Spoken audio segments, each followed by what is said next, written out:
today in this tutorial, you'll be able to watch along as I create a 3-person clone composite self-portrait.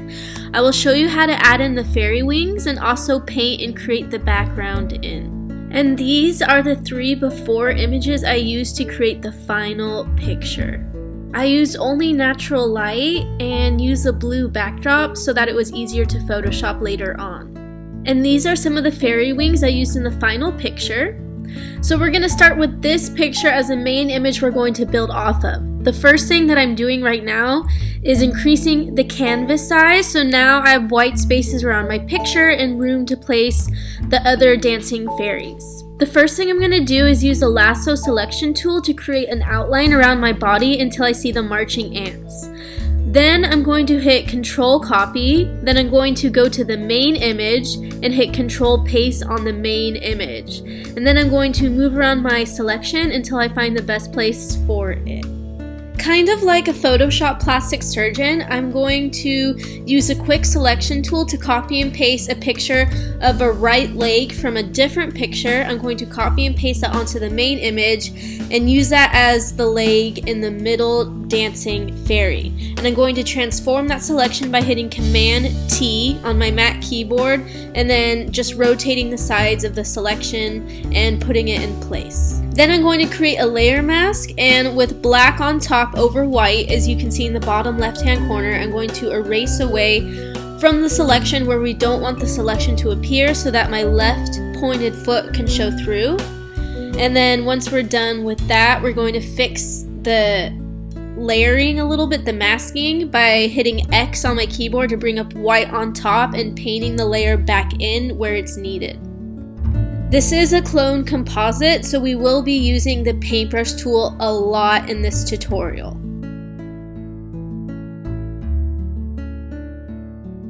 To add a little extra detail to the picture, I'm going to copy and paste a selection from a different picture where I'm holding out my dress in kind of an interesting sort of way. And I'm using the quick selection tool to make a selection, which I have now just copied and pasted onto the main image. And I'm going to transform that selection, rotate it, and then place it where I think it looks best. And I'm going to keep rotating it, and then I'm going to hit Enter, and then I'm going to bring up the paintbrush tool once again, and I'm going to erase away, and then I'm going to paint back in, erase away, paint back in where it's needed to be done. I think it looks a little bit better if I erase away from the lacy part of the selection. So I'm painting away from that, and then I'm going to bring up white on top by hitting X on my Mac keyboard and painting the layer back in a little bit. And that's the before and after of this new selection that we just brought in. And now it's time to bring the 3rd dancing fairy onto the main image. So once again, I'm using a lasso selection tool. I'll speed this little part up just a little bit. And I'm going to copy and paste this new selection onto the main image by hitting Control Copy, then going to the main image and hitting Control Paste on the main image. And then I'm going to expand the canvas size a little bit so that there's room to place the 3rd dancing fairy. Then I'm going to transform the selection, rotate it sideways, and also reduce the fill and opacity of the selection so that we can see where is the best place to place it. I'm going to rotate it sideways even more so it looks like the dancing fairy is like really flying in the air. And then I'm just going to place the 3rd dancing fairy where the hands are overlapping the 2nd dancing fairy. So it kind of looks like they're touching hands a little bit, kind of like a Michelangelo-esque feel to the picture. And then I'm going to expand the canvas and then crop the image a little bit. And now I'm going to bring on the fairy wings by using the quick selection tool to make a selection around the fairy wings, just like with the other selections that we brought in. Then I'm going to hit Control Copy, then I'm going to the main image, and I'll hit Control Paste on the main image, reduce the opacity of the selection so I can see where to place it, transform it, rotate it sideways, and place it where I think it looks best.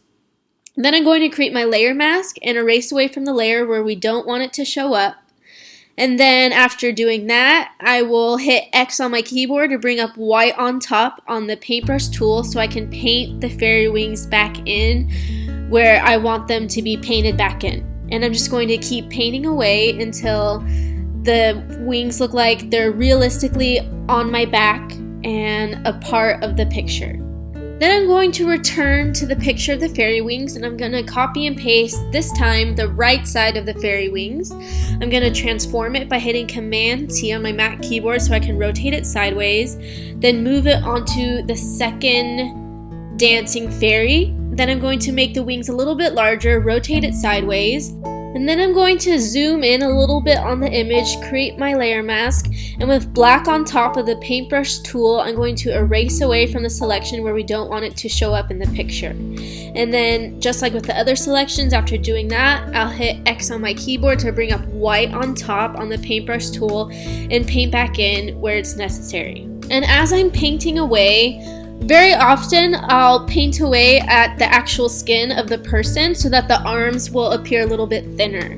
And I don't mind doing that. A lot of photo artists do that. It's not because I think the person needs to be thinner. I just want the contours of the lines to be beautiful and painterly-like. The next step is to take layer number 6 and drag it down and duplicate it so that I can use it as the left side of the fairy wings for the middle dancing fairy. Then edit, transform, skew. Skew kind of works like the warp channel, where there's this box with different points on it that you can stretch out and make larger and basically just distort the selection that you have in front of you. And right now I'm perfecting the selection. I'm making it larger, making it more angled, rotating it. And I'm also erasing away so that the arm of the first dancing fairy can show through. And I'll just fast forward that process a little bit. Now I'm taking my magic eraser tool and I'm just getting rid of some of the lines of the third dancing fairy that I need to mask away. And I'm also going to skew the selection of the fairy wings on the right side of the middle dancing fairy, just like we did with the other wings. And I'm going to move that in place, kind of redo it all together, and paint away and then paint back in where it's necessary. Right now I have my paintbrush tool with white on top, as you can see in the bottom left hand corner, and I'm just painting the layer back in. And usually when I'm painting in really small crevices like this, I'll use a really small and really hard brush. I don't like to use a smooth brush when I'm doing compositing. Usually it's a hard one most of the time. And also, I'll just kind of let you watch along, so I'm not like rambling on the whole time. I'll speed up this process a little bit. And I know a lot of people may not have the patience, possibly, for this kind of Photoshop, because this picture did take over 3 hours to edit, and I know a lot of people would be like, oh my gosh, who would have the time for that? But it's really so much fun, and then you have a picture the rest of your life that you can cherish and print out super large. So that's why I'm really working zoomed up on the screen right now, because I do plan on printing this image super large, so I'm doing the most perfect job I possibly can do so that there's no errors when I print the image large. I think I'm going to leave you guys here in this tutorial, and I'll just kind of play the background music and you can watch along, because I'm pretty much just doing the same steps over and over. It's basically just a lot of layering and masking. After this, I'm going to copy and paste selections of my hair, flying hair, onto the main picture, which really makes a huge difference. And I actually layer the hair over the fairy wings so that it looks realistic, like the hair is actually in front of the fairy wings. So you'll be able to watch along as I do that. And then after that, I just add some curved layers for an artistic, cool feel to the picture. And then I add about 6 or 7 textures, and then I edit the textures mostly on hard light as a blending mode. Some of them are on soft light, and you'll be able to watch along as I edit the textures and actually go on the curved channel layers of the textures themselves and add more red and reduce the blue to add more yellow and make interesting changes like that. I also go to my selective color adjustment layers so I can add more magenta to the white colors, and you'll be able to watch along just as I fill in the background with selective color adjustment layers, vibrant saturation, and textures. And the last step I do upon all of that crap is reducing the noise reduction of the picture to give a soft, painterly effect to the overall picture.